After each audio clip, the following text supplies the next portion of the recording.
चलो लिखो Raoult's law.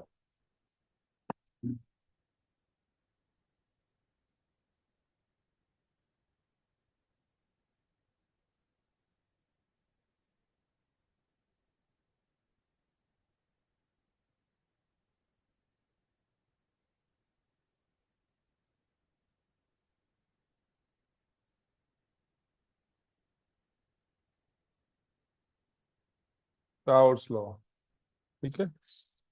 Definition लिखो। According to this law,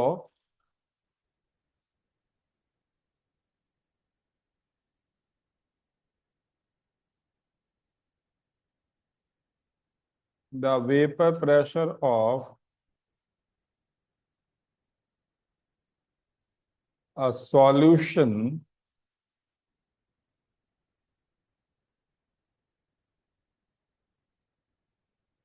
containing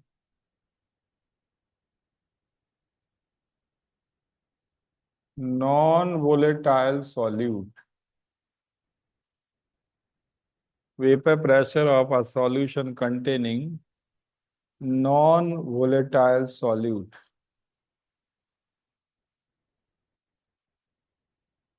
is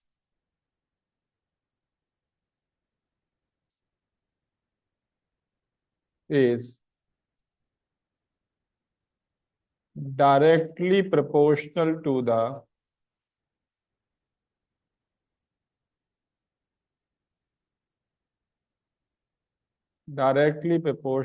the mole fraction of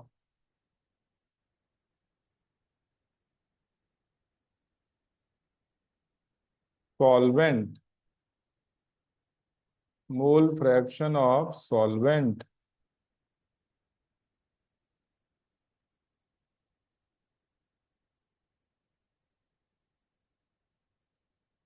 तो मान लेते हैं कि पीएस है vapour pressure of solution, P naught है vapour pressure of pure liquid. Pure liquid मतलब सॉल्वेंट।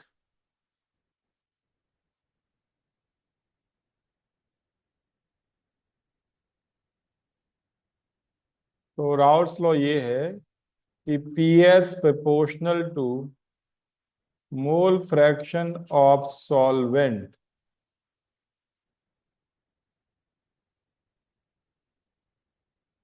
ये है स्टेटमेंट जिसकी मैथमेटिक्स हमने लिखी। प्रोपोर्शनलिटी साइन हटाएंगे तो एक कांस्टेंट आता है P S equal to P naught mole fraction of solvent.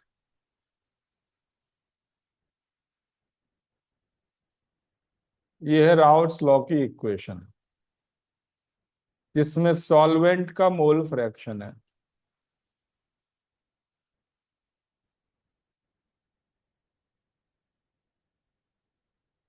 अब अगर इसको सॉल्यूट के टर्म में लिखना चाहें तो ये हो जाएगा P S equal to P naught one minus mole fraction of solvent. हो जाएगा कि नहीं? तो सॉल्वेंट के मोल फ्रैक्शन को लिख सकते हैं वन माइनस सॉल्यूट। यहाँ कुछ नहीं लिखा तो ध्यान रखना, अब ये किसका हो गया? सॉल्यूट का। तो one minus solute equal to solvent. इसको सॉल्व करें आप तो ये आता है P naught minus P S by P naught equal to mole fraction of solute. ऐसे आ जाएगा। ठीक। ये जो रेशियो है इसका नाम है relative lowering in vapour pressure.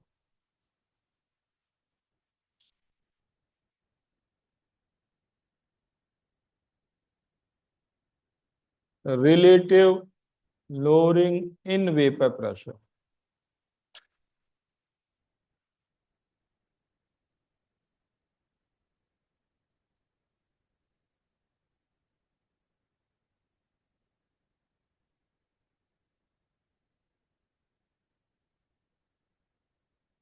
ठीक है। तो दूसरा स्टेटमेंट है राउट्स लॉ का, लिखो statement 2।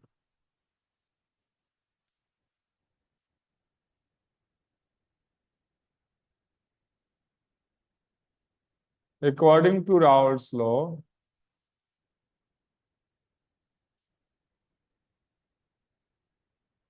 the relative lowering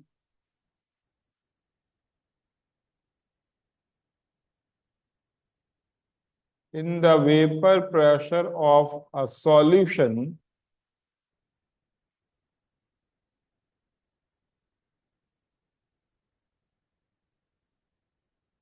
containing non-volatile solute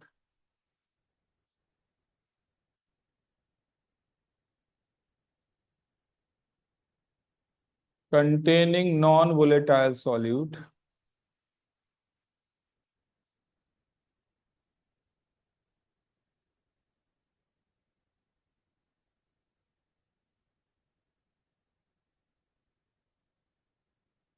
is equal to the mole fraction of solute, mole fraction of solute।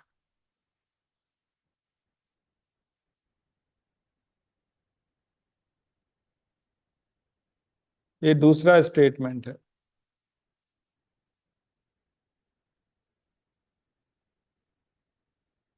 ठीक है। अब इसका ग्राफिकल रिप्रेजेंटेशन, ग्राफिकल रिप्रेजेंटेशन।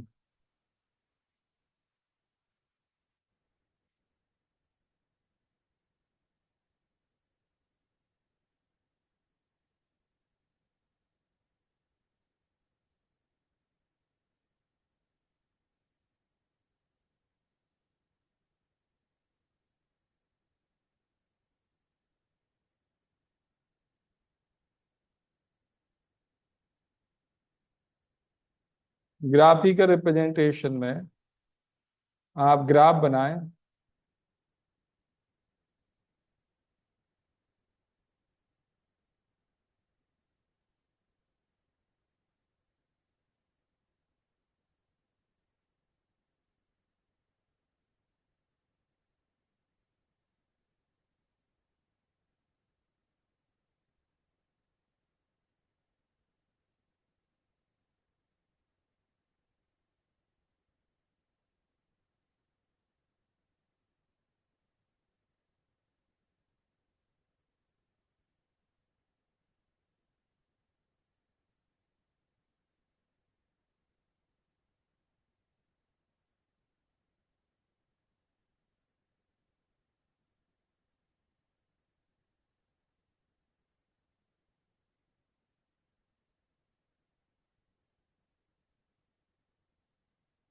बना लो ये दोनों ग्राफ।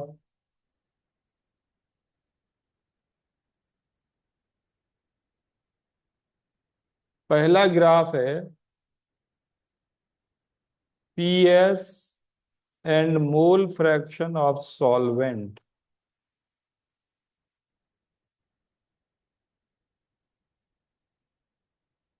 और इस लाइन का slope equal to P not.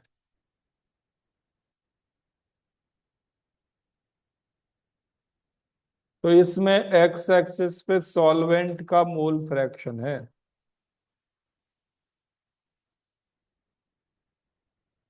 लेकिन दूसरे ग्राफ में एक्स एक्सिस पे मोल फ्रैक्शन सॉल्यूट का है।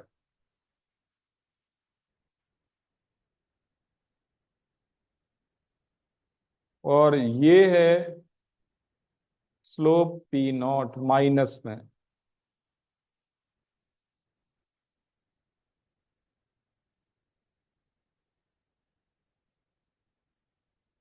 और इस ग्राफ का इंटरसेप्ट है पी नॉट।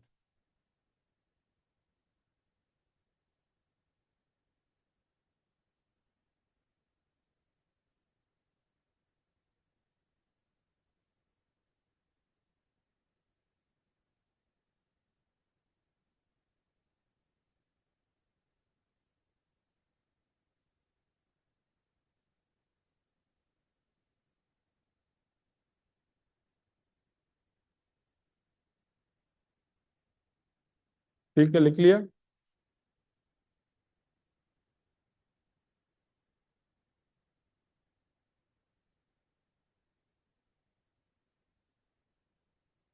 अब अगर मान लेते हैं क्वेश्चन ऐसे आता है कि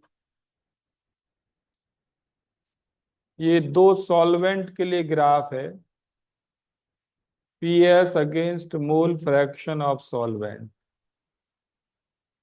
मान लेते हैं कि ऐसा ग्राफ आता है, ये सॉल्वेंट ए है, ये सॉल्वेंट बी के लिए है।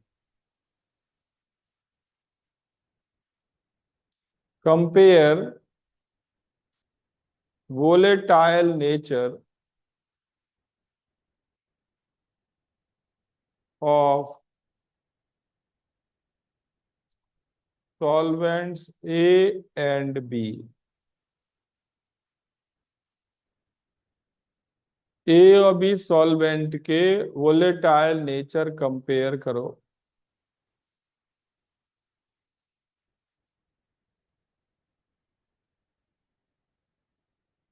तो देखो, बताओ किसका स्लोप ज्यादा है, ए का स्लोप ज्यादा है या बी का ज्यादा है? ए का स्लोप ज्यादा है। सो आंसर है इसका, solvent A is more volatile.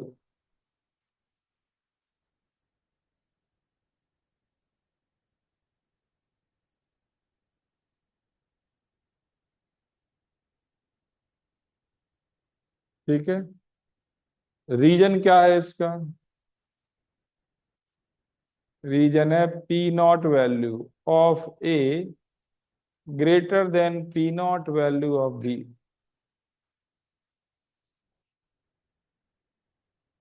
P naught मतलब स्लो, पी नॉट मतलब क्या है? स्लो। ये ग्राफ पे दिख रहा है हमें।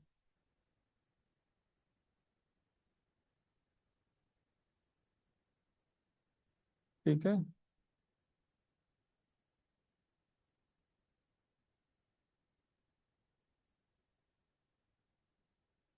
नेक्स्ट लिखो, determination of molar mass of solute.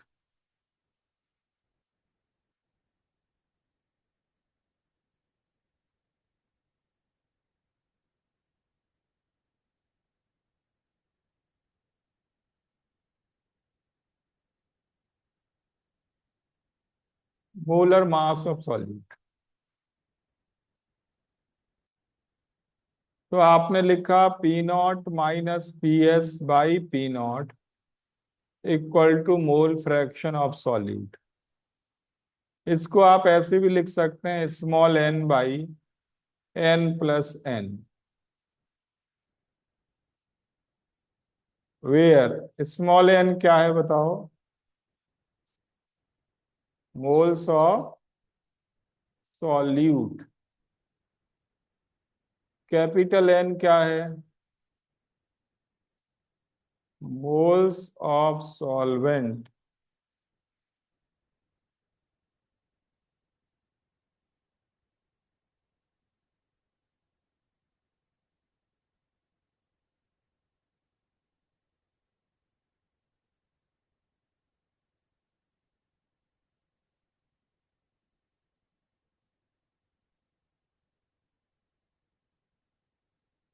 Small N moles of solute, capital N moles of solvent.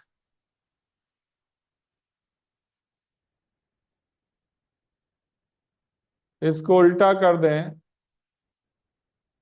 P naught minus P S by P no P S. अगर ये करते ना तो ये बचता है small N by capital N.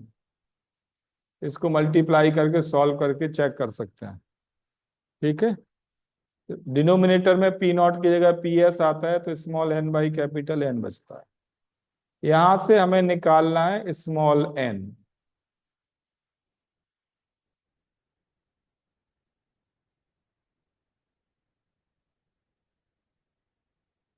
यहां से स्मॉल एन निकालना है।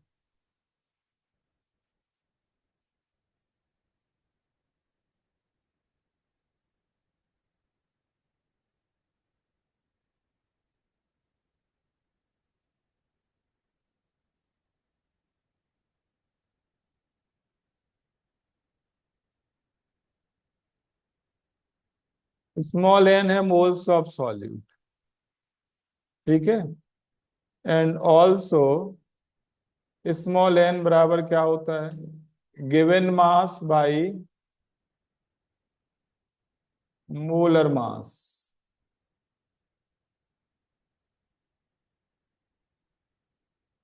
तो हमारा जो टारगेट है मोलर मास निकालना सॉल्यूट का, वो आ जाएगा मोलर मास ऑफ सॉल्यूट किसके बराबर आ जाएगा,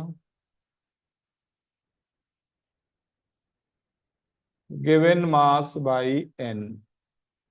एन यहां से आ जाएगा इस फॉर्मूला से, ठीक है।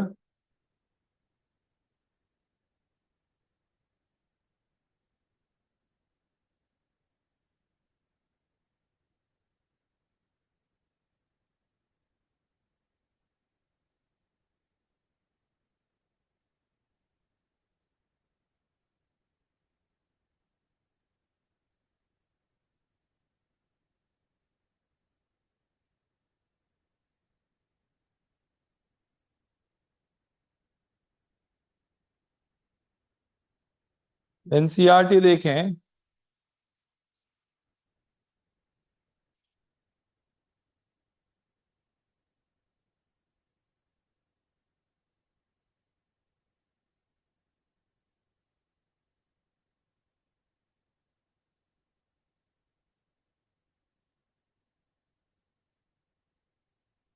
ठीक है।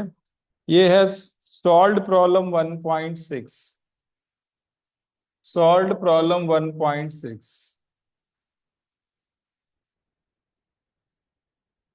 एनसीईआरटी बुक में सॉल्व्ड प्रॉब्लम 1.6 गिवन है, the vapour pressure of pure benzene at certain temperature, P naught given है बेंजीन का 0.850 bar, the vapour pressure of pure benzene, ठीक है।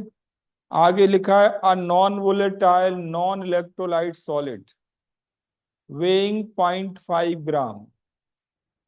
तो मास ऑफ सॉल्यूट आपको दे रखा है 0.5 gram. When added to 39 gram of benzene,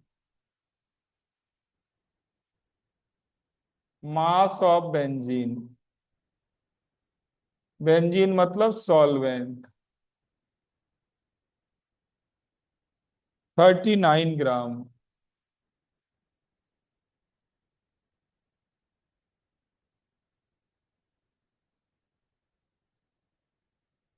आपको और गिवन है the vapour pressure of the solution PS, PS भी गिवन है 0.845 बार।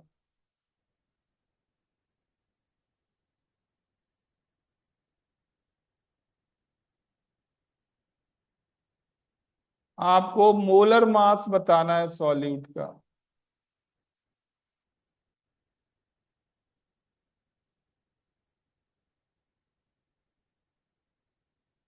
ये प्रॉब्लम है। मोलर मास सॉल्यूट का बताना है, ठीक है।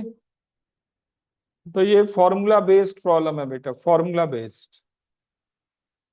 सबसे पहले आप क्या फाइंड करेंगे, डिटर्मिनेशन ऑफ एन। एन क्या है, moles of solute.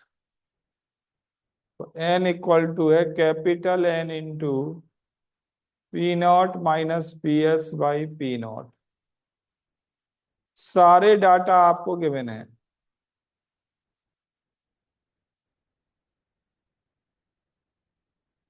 Capital N क्या चीज है बताओ जल्दी, मोल्स ऑफ सॉल्वेंट। अब देखो इधर, सॉल्वेंट का मास 39 ग्राम है, सॉल्वेंट बेंजीन है C6H6। बेंजीन का फॉर्मूला क्या होता है, तो mass of benzene by molar mass of benzene. Benzene का मोलर मास आएगा 78। निकाल सकते ना ये मोल्स आ गए बेंजीन के। पी नॉट कितना है बेटा?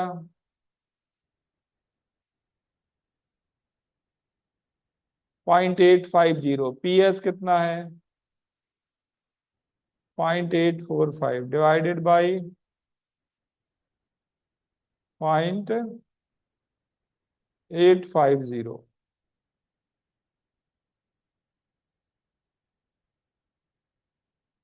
फर्क नहीं पड़ता यहाँ पे। 0.845 भी ले सकते थे क्योंकि ऑलमोस्ट इक्वल है, तो डाटा में ज्यादा चेंज नहीं आता। ठीक है।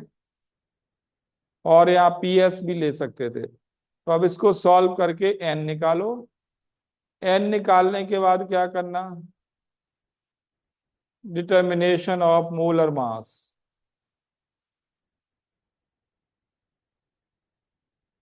तो मोलर मास ऑफ सॉल्यूट क्या हो जाएगा? दूसरा फॉर्मूला क्या लिखा आपने? गिवन मास डिवाइडेड बाय, और मास कितना दिया गया है सॉल्यूट का बोलो? 0.5 ग्राम बाई एन। यहां से एन निकाल के यहां रख दो, आंसर हो जाएगा।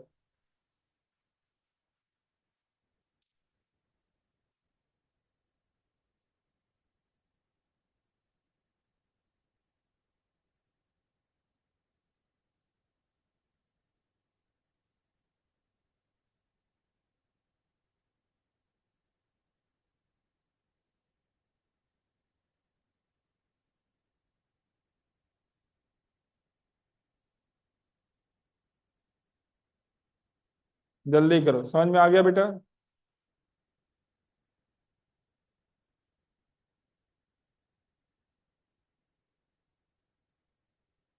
आगे देखो। नेक्स्ट लिखो। Determination of total vapour pressure of mixture of two volatile liquids।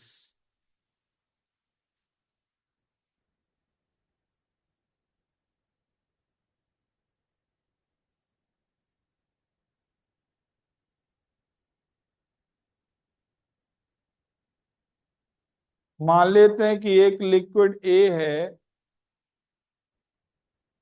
एक लिक्विड ए है, इसकी वेपर का प्रेशर है पी नॉट ए।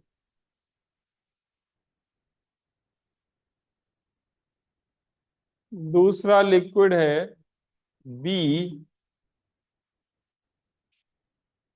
और इसकी वेपर का प्रेशर है पी नॉट बी।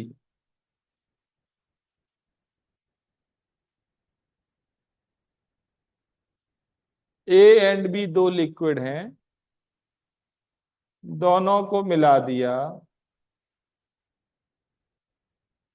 तो बन गया ए प्लस बी।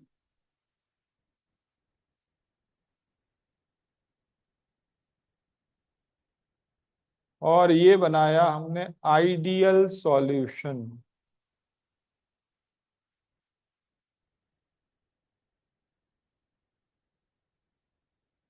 Ideal solution.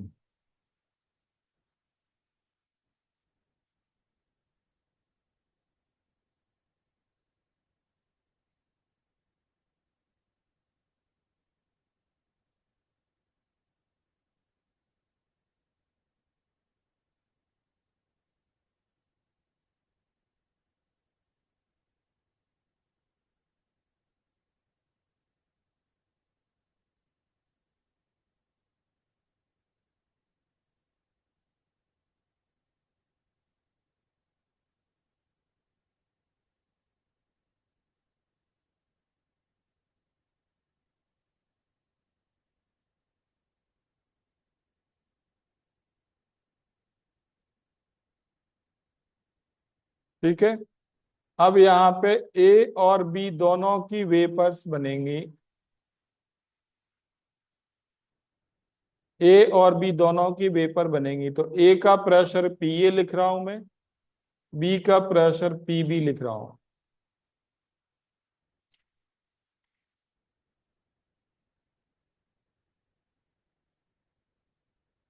ठीक है, तो अब अप्लाई करें अकॉर्डिंग टू राउल्ट्स लॉ।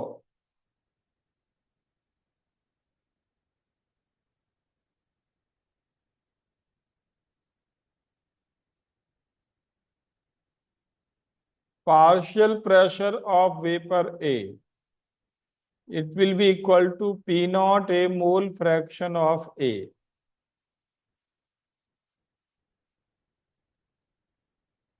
तो पार्शियल प्रेशर बी का क्या हो जाएगा बताओ? P naught B mole fraction of B.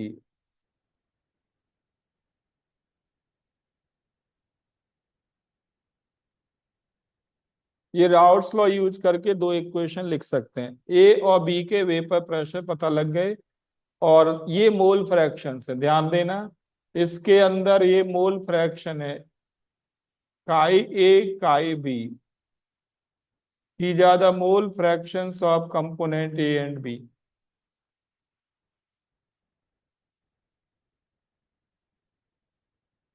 ठीक है, फर्दर यूजिंग डाल्टन्स लॉ, एक साइंटिस्ट हुए डाल्टन, उन्होंने ये कहा कि टोटल प्रेशर अगर चाहिए तो इंडिविजुअल प्रेशर्स का सम कर दो।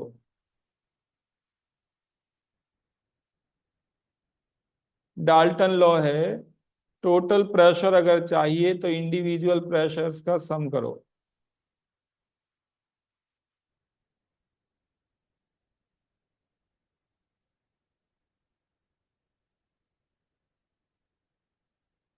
ठीक है, तो पी टोटल आपको मिल जाएगा। मतलब ये है कि P total equal to P A, अब ये फॉर्मूला रख दो, P naught A mole fraction of A plus P naught B mole fraction of B. ये है total pressure formula, total vapour pressure mixture का। ठीक है, आपको प्रॉब्लम में ये सारे डाटा दिए जाएंगे तो टोटल वेपर प्रेशर आप निकाल सकते हैं।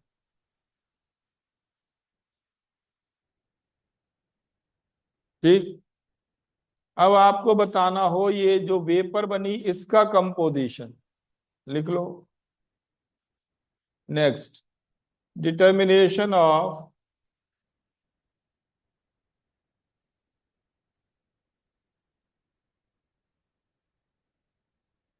Composition of vapours.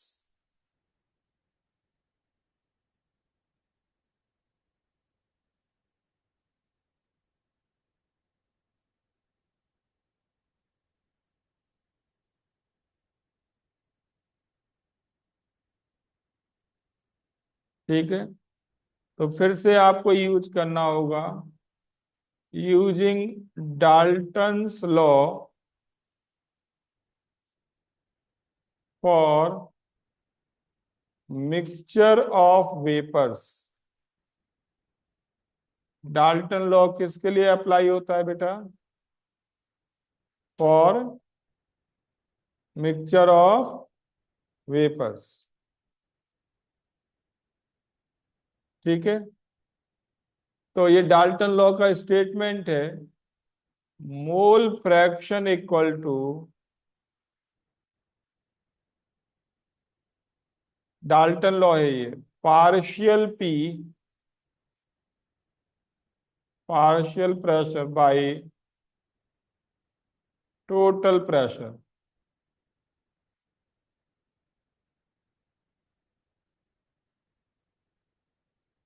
ये डाल्टन्स लॉ है। ध्यान रहे डाल्टन्स लॉ किसके लिए अप्लाइड है? For mixture of vapours.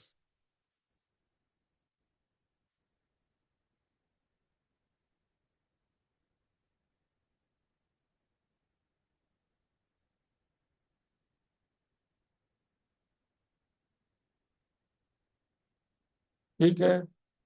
अब देखो, mole fraction of A in vapour phase, ध्यान रखना ये वेपर फेज में है, in vapour phase equal to P A by P total.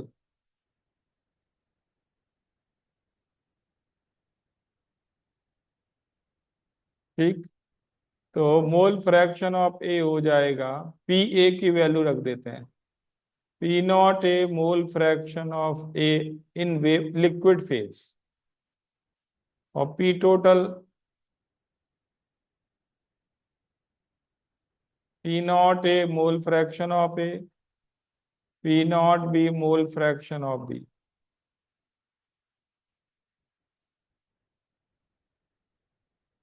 ठीक है, और इसी तरह से Y B in vapour phase,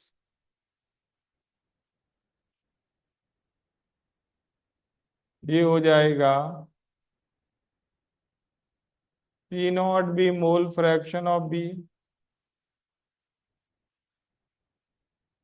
P naught A mole fraction of A plus P naught B mole fraction of B.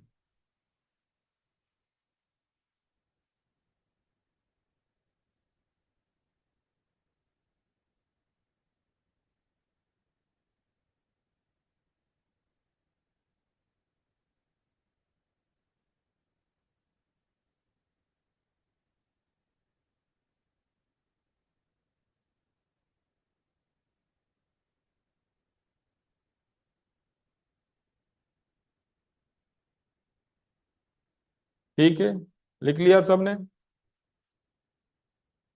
ये vapour phase में है, मैं रिकॉल कर दूं, ध्यान रखना बेटा, कंफ्यूजन ना हो आपको। लिक्विड फेज के लिए, लिक्विड फेज के लिए मोल फ्रैक्शन है काई ए एंड काई बी, ये लिक्विड फेज के लिए है। ठीक है, और वाई ए वाई बी कौन सी फेज के मोल फ्रैक्शंस हैं? वेपर फेज के। आपको कंफ्यूजन ना हो बिल्कुल।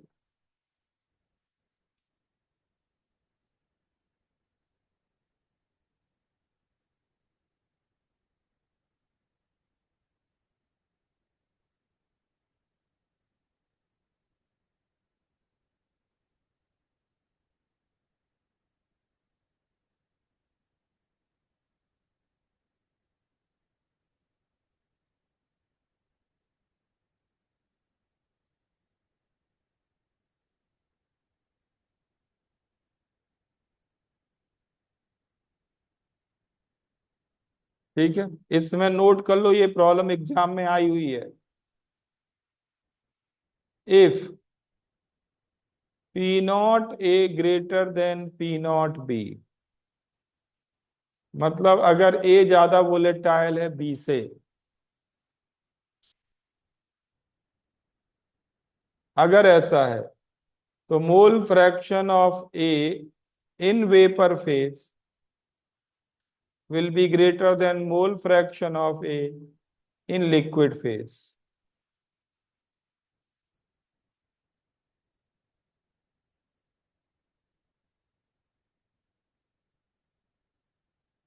अगर ए मोर वोलेटाइल है तो मोल fraction of A in vapour phase will be greater than mole fraction of A in liquid phase. ये प्रॉब्लम कॉम्पिटिशन्स में एग्जाम में आई हुई है, पास्ट ईयर में मिलेगी।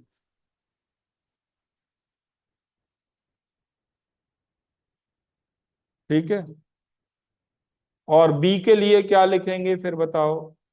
अंडर दिस कंडीशन, अगर ए का मोल फ्रैक्शन बढ़ गया तो बी का क्या होगा? कम होगा, and mole fraction of B will be less than mole fraction of B in liquid phase, ऐसा होगा।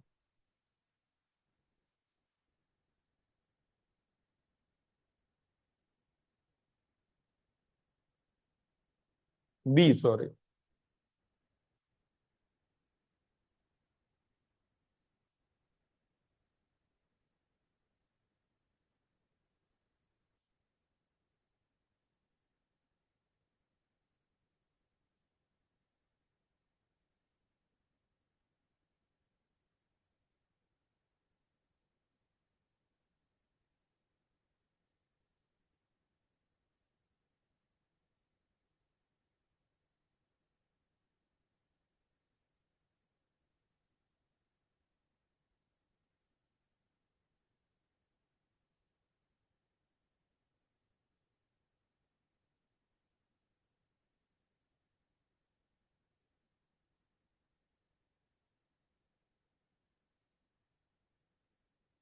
आ गया समझ? नेक्स्ट देखो, ग्राफिकल रिप्रेजेंटेशन।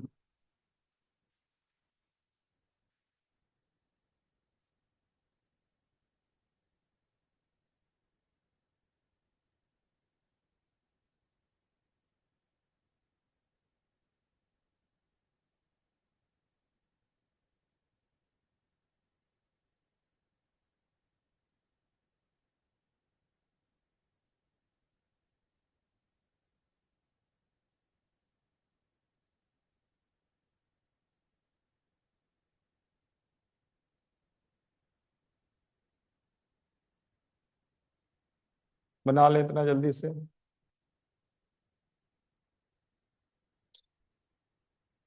बनाओ जल्दी जल्दी।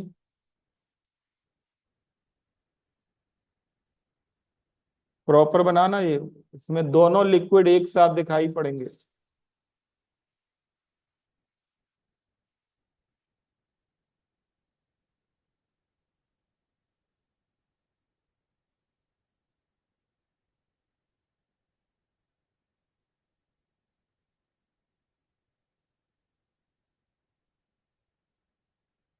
ठीक है, अब देखो, अब एक लाइन बनाओ यहां से, ऊपर रहेगा ये थोड़ा, दूसरा लाइन बनाओ इधर उल्टा, थोड़ा नीचे रहेगी।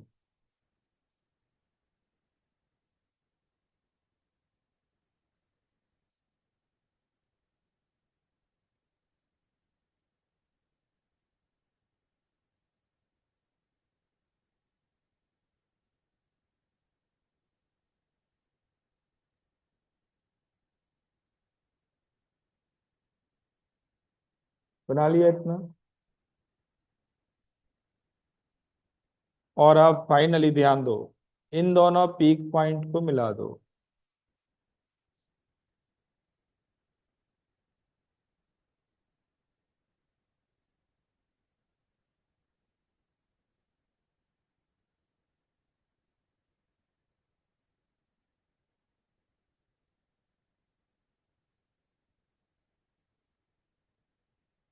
लिख लिया?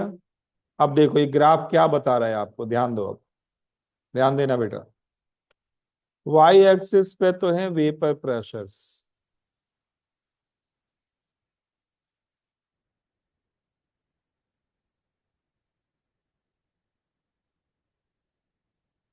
ठीक। अब देखो इधर याद हो जाएगा, ध्यान से सुनना। जब आप इसको लेफ्ट टू राइट पढ़ते हो लेफ्ट टू राइट दोनों साइड पढ़ना है इसे। लेफ्ट टू राइट में क्या करना है, यहाँ पे ए का मोल फ्रैक्शन 0, और यहाँ पे ए कंपोनेंट का मोल फ्रैक्शन 1। ठीक है, मैक्सिमम मोल फ्रैक्शन कितना हो सकता है बताओ? 1 हो सकता है। तो यहाँ पे 0 और यहाँ पे क्या हो गया? 1। तो ये वाली जो लाइन है 0 से शुरू हो रही, ये रिप्रेजेंट कर रहा है P of A.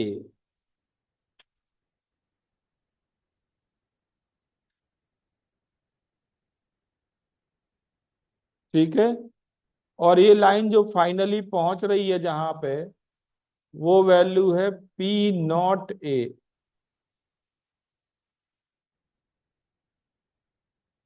Maximum vapour pressure. ठीक है, तो आपको ये रीड करना है लेफ्ट टू राइट।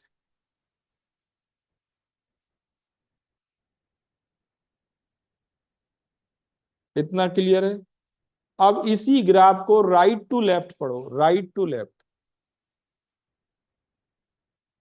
अब ध्यान देना, राइट टू लेफ्ट ये क्या बता रहा है, यहाँ पे लिखो मोल फ्रैक्शन ऑफ बी 0,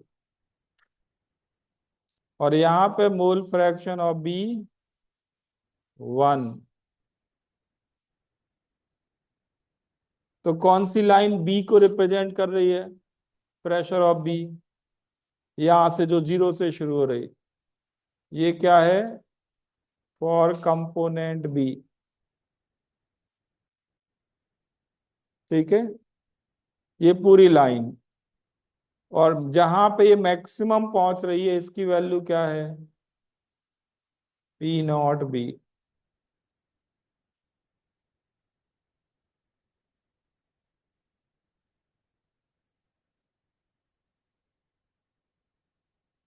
ठीक है।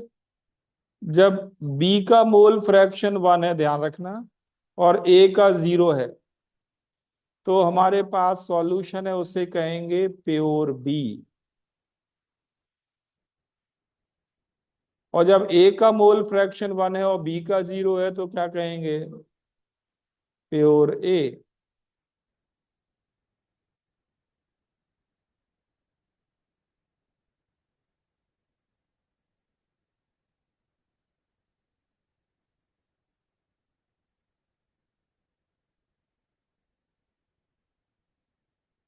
ठीक है बेटा। और ये जो पी नॉट ए और पी नॉट बी को मिलाने वाली लाइन है, ये रिप्रेजेंट कर रही है पी टोटल।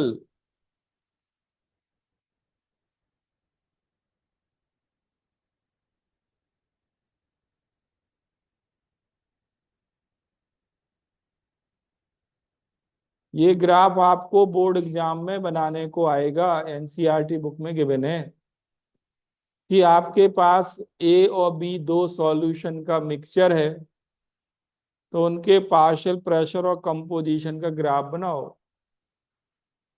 कंपोजिशन मतलब मोल फ्रैक्शन। थोड़ा प्रैक्टिस करोगे तो याद हो जाएगा ये। अब इसमें एक पॉइंट कंपटीशन में आता है, ध्यान दो बेटा। एक मैं ये वर्टिकल लाइन ड्रॉ कर रहा हूं,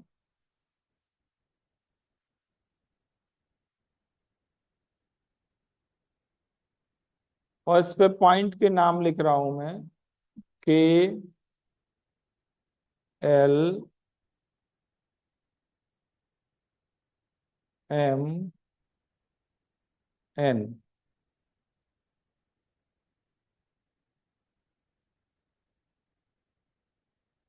ठीक। तो देखो, आपने ये पढ़ा है कि P total equal to P A plus P B. ये कौन सा लॉ है बेटा, राउल्ट्स लॉ या डाल्टन्स लॉ? ये है डाल्टन्स लॉ।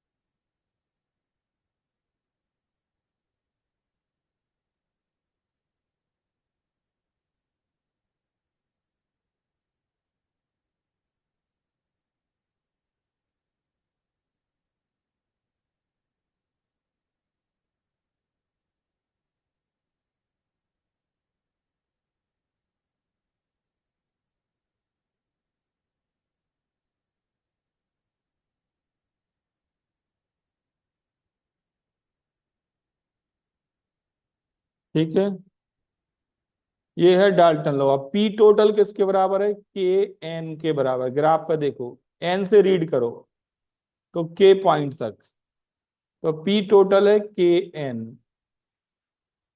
पी ए कितना है बता सकते हो, पी ए,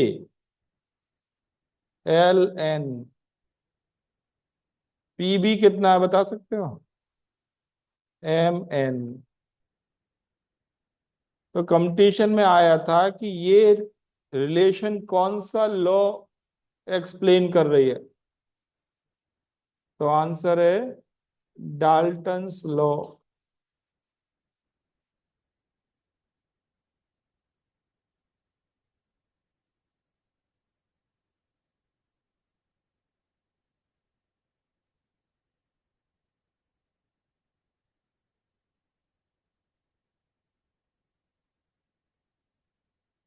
जल्दी लिखो, लिख लिया? फर्दर लिखो। अब एक और मेथड है, एक रेशियो फाइंड करने का, लिखो Ostwald walker method.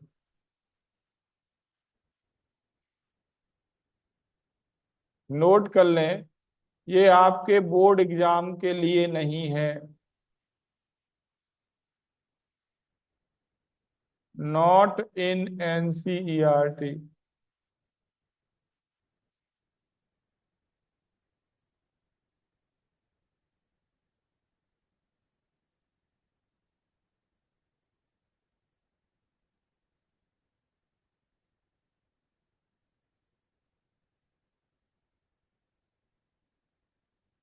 ओस्टवर्ड Walker method क्या है?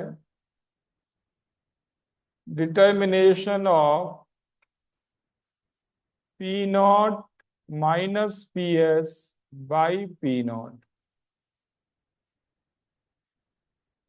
Without using manometer. बड़ी बात यह है, मैनोमीटर यूज किए बगैर।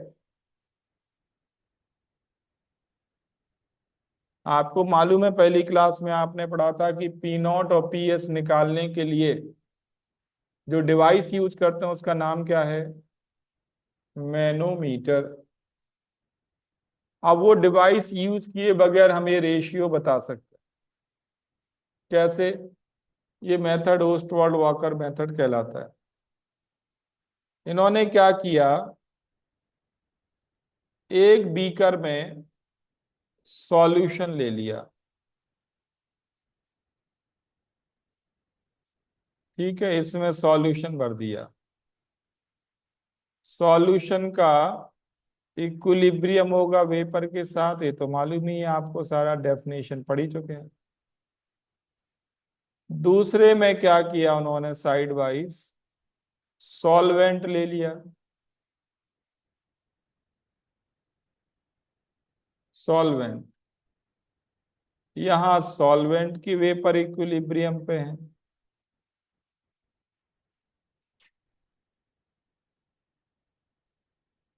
सॉल्यूशन का वेपर प्रेशर है पी एस, सॉल्वेंट का है पी नॉट।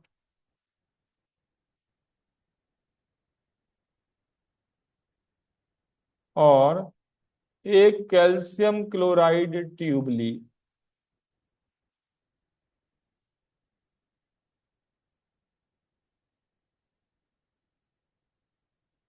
इसको क्लोज कर दिया। इसमें क्या फील्ड है? Anhydrous calcium chloride.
देख लिया बेटा? अब देखो क्या किया इन्होंने, इन तीनों एपरेटस का वेट ले लिया वेइंग मशीन पर रख के, सिंपल वेइंग मशीन जिससे हम कोई भी चीज वेजिटेबल वे करते हैं कुछ भी, उस पे इनको रख के क्या कर लिया, इनका वेट ले लिया, ठीक। फिर क्या किया इन्होंने, ध्यान दो अब। इसके बाद इन्होंने इसके अंदर ड्राई एयर पास की।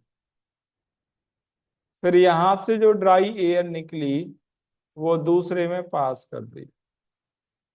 फिर यहां से जो ड्राई एयर निकली वो इसमें पास की। क्या पास की इन्होंने? Dry air. लेकिन यहां पे वो ड्राई नहीं रही, वो क्या हो गई, मॉइस्ट एयर। केवल पहले बीकर से आगे अगर देखें तो ड्राई थी, फिर मॉइस्ट नहीं रही, फिर मॉइस्ट हो गई, सॉरी, क्योंकि यहां से वेपर उसके साथ चली जाते हैं, ड्राई एयर के साथ यहां से वेपर जाती है।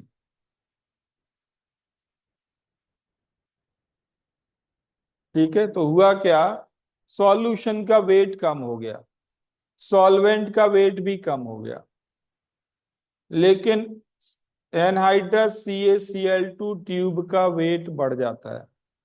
तो इन्होंने एक रिलेशन ड्राइव किया, वो है decrease in weight of solution proportional to PS। Decrease in weight of solvent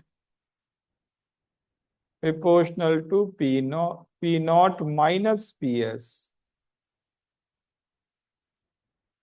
increase in weight of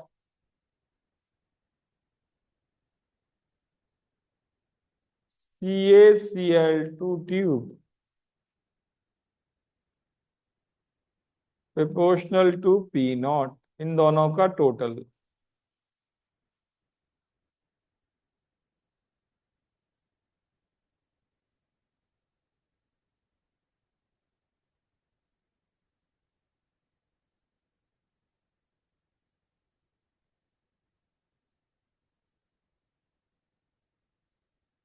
इन तीन रिलेशंस की हेल्प से इन्होंने रेशियो लिख दिए डायरेक्ट। क्या रेशियो बनेंगे, P0 minus PS by P0 किसके बराबर,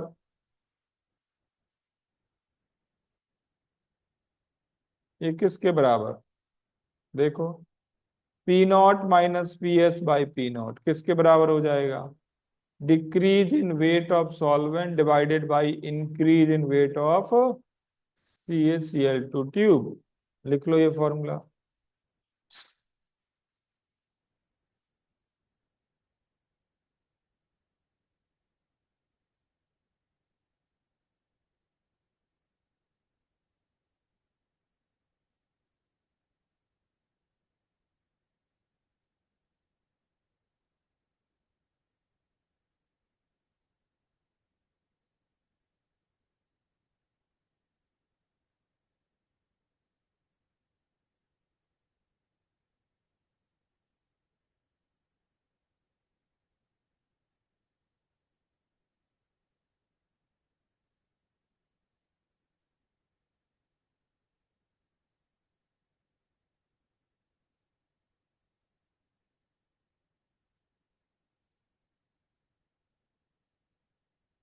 और भी रेशियो लिखना चाहे तो लिख सकते हैं। आपसे कहें कि PS बाई P0 किसके बराबर हो जाएगा, decrease in weight of solution by increase in weight of CaCl2 tube. तो रेशियो निकालने के इस मेथड का नाम है Ostwald walker method.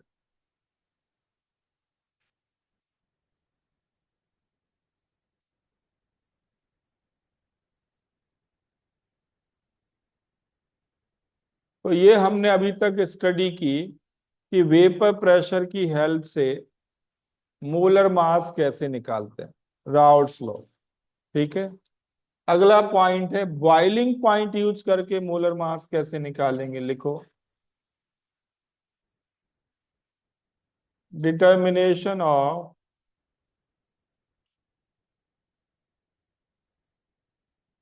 Molar mass of solute using boiling point and freezing point.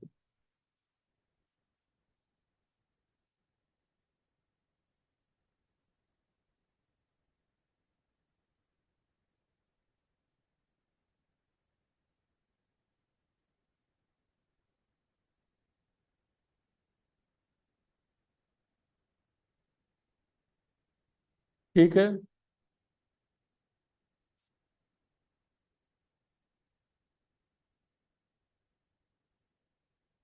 तो ध्यान दें, boiling point increases on addition of solute.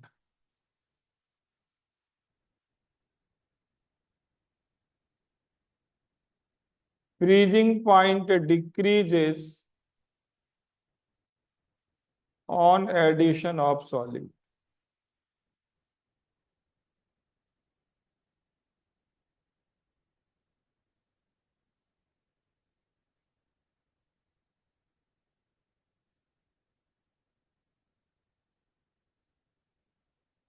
Boiling point increases and freezing point decreases। ठीक है। तो डेल्टा टी बी से हमने क्या लिखा है बेटा? Elevation in boiling point. Delta T F से क्या लिखा हमने? Depression in freezing point.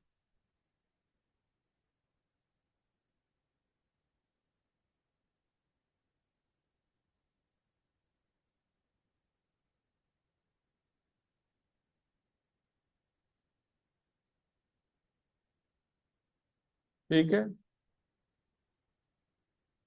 तो ध्यान दें, अकॉर्डिंग टू राउल्ट्स लॉ,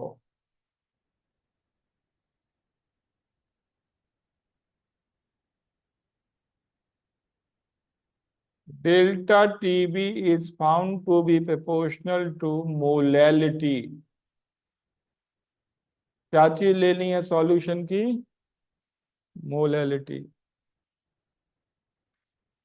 तो डेल्टा टीबी इक्वल टू हो जाएगा, ये कांस्टेंट आता है K B into M.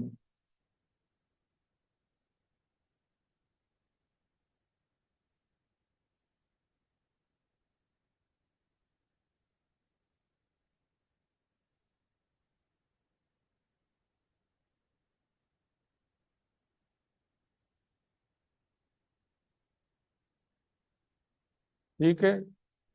M क्या है आप समझ गए? मोलैलिटी। डेल्टा टीबी क्या है? Elevation boiling point. What is के B?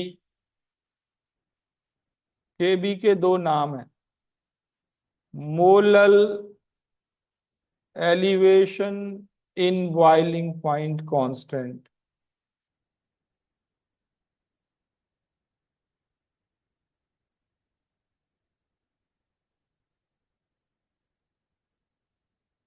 Molal elevation in boiling point constant.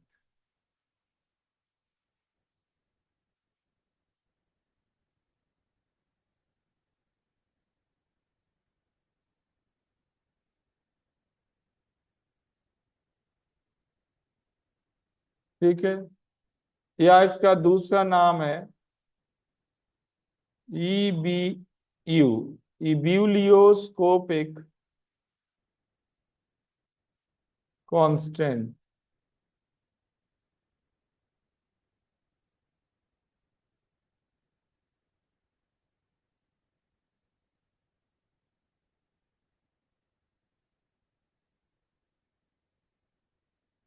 इसकी वैल्यू होती है 0.52 फॉर H2O। ये आपको याद होनी चाहिए। H2O के लिए इसकी वैल्यू होती है 0.52।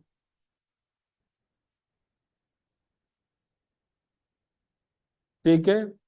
और अगर किसी और सॉल्वेंट के लिए बताना हो तो ध्यान देना, के बी, ध्यान रखना, is the property of solvent. किसकी प्रॉपर्टी है ये? सॉल्वेंट की। और के बी का फॉर्मूला होता है, ये ड्राइव नहीं करना आपको, M R T naught square by delta H V. ये है K B for any solvent.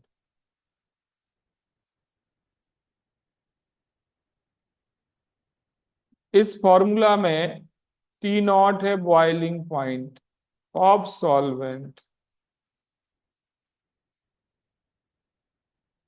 Capital M है मोलर मास ऑफ सॉल्वेंट,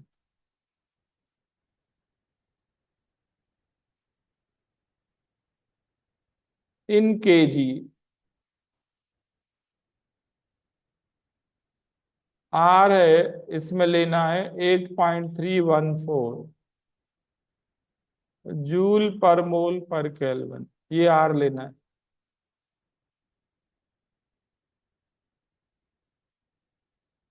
और डेल्टा एच भी है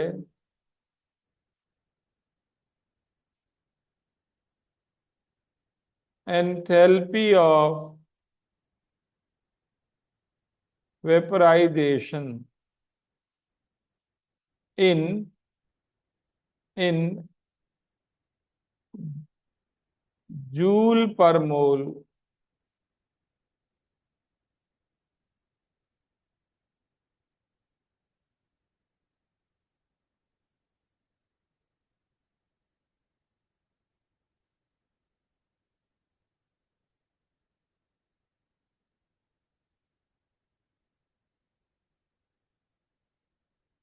आ गया समझ में? तो ये तो बॉइलिंग पॉइंट यूज करके हम ऐसा करेंगे। अगला लिखो यूजिंग फ्रीजिंग पॉइंट।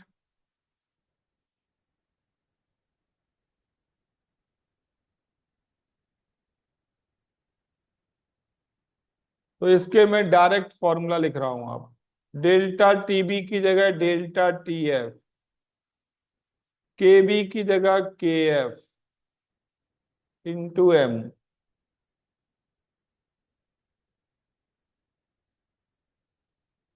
और केएफ का फॉर्मूला होगा mRT0 by delta H F fusion, delta H fusion का।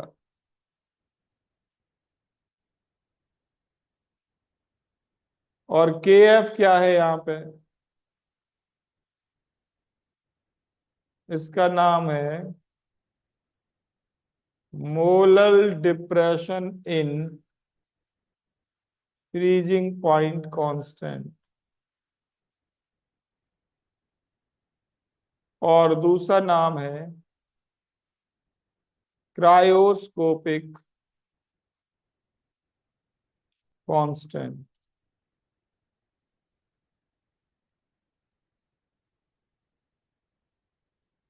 इसकी वैल्यू होती है 1.86 फॉर वाटर।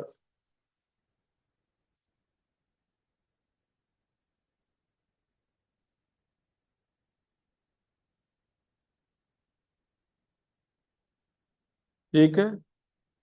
डेल्टा एच क्या है इसमें? Enthalpy of fusion.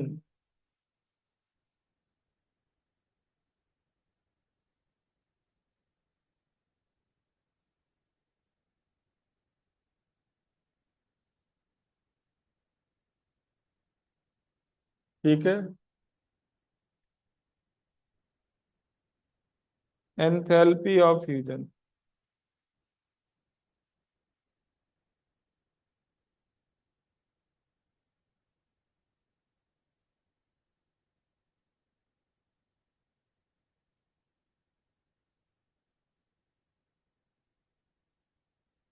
कितना समझ में आ गया बेटा सभी को?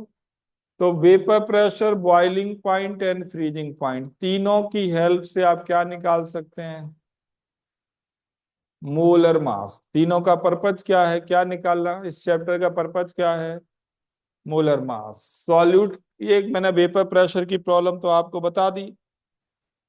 अब पहले इनके ग्राफ बना लो, फिर न्यूमेरिकल पे आते हैं। लिखो ग्राफिकल रिप्रेजेंटेशन।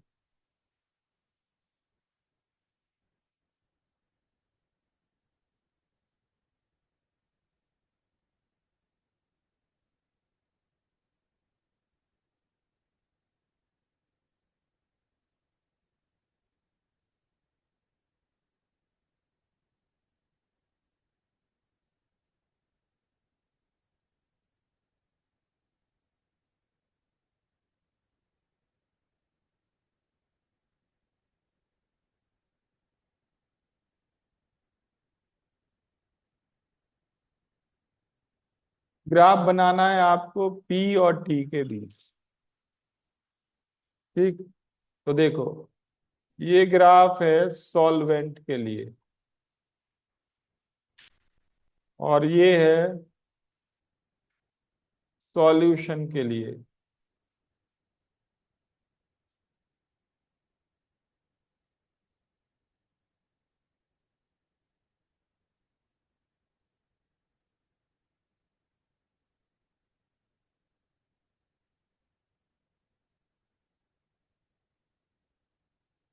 और ये जो हॉरिजॉन्टल लाइन है 760 mm वाली,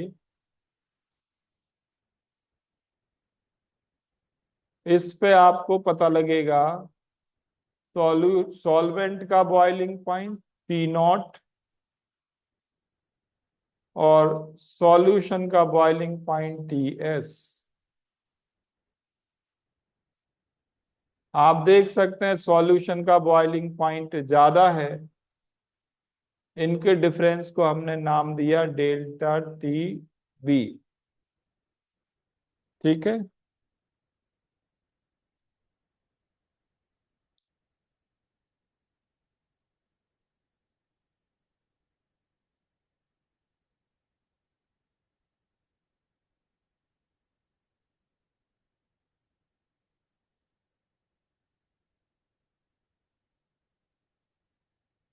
दूसरा ग्राफ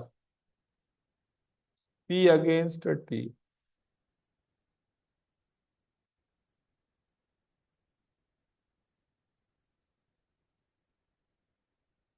देखो ध्यान से, ये है सॉल्वेंट के लिए और ये उसके सॉलिड लिक्विड पार्ट के लिए। याद करो, आपने पहले बनाया था ये फेज डायग्राम में, याद आ रहा है।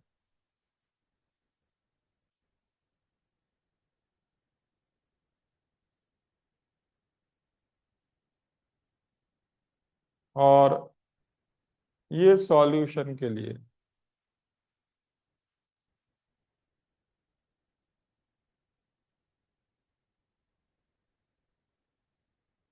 ये जो डिफरेंस है, यहां ध्यान से देखें आप, तो सॉल्वेंट का फ्रीजिंग पॉइंट ज्यादा है, सॉल्यूशन का फ्रीजिंग पॉइंट कम है।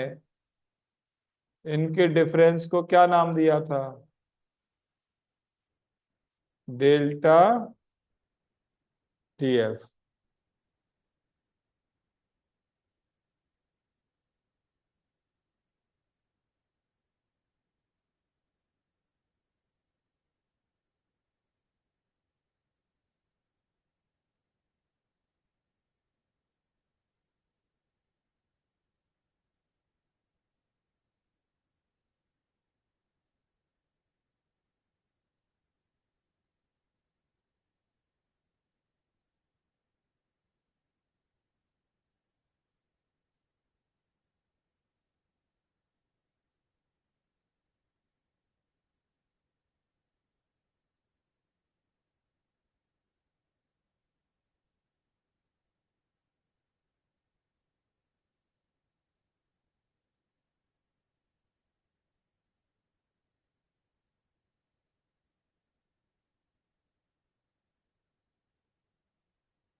बना लिए दोनों ग्राफ।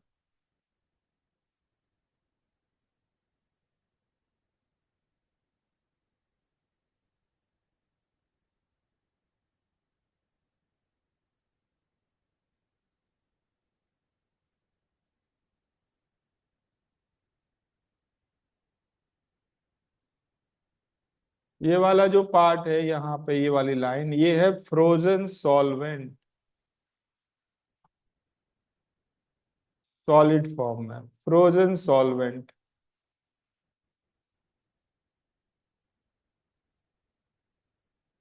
तो ये ग्राफ रिप्रेजेंट कर रहा है फ्रीजिंग पॉइंट का चेंज और एक ग्राफ क्या रिप्रेजेंट कर रहा है? बॉइलिंग पॉइंट का चेंज।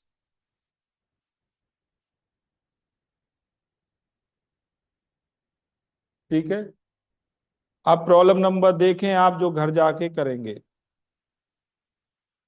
एक तो सॉल्व प्रॉब्लम 1.7,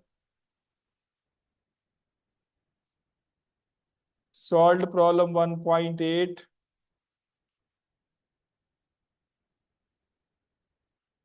सॉल्व प्रॉब्लम 1.9, 1.10। ठीक है,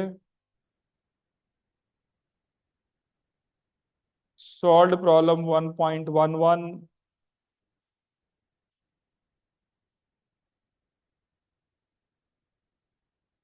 और इन टेक्स्ट प्रॉब्लम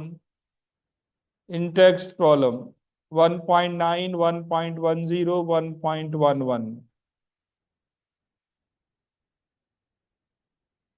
ठीक है, इतने क्वेश्चंस आप घर जाके आज करेंगे। जो आज मैंने थ्योरी पढ़ाई है बस यही फॉर्मूला में वैल्यूज रखनी है और कुछ भी नहीं करना। ठीक, जो कुछ नहीं आएगा अगली क्लास में आप पूछ लेना, पर आपको कोशिश तो करनी है, ट्राई करो उनको है।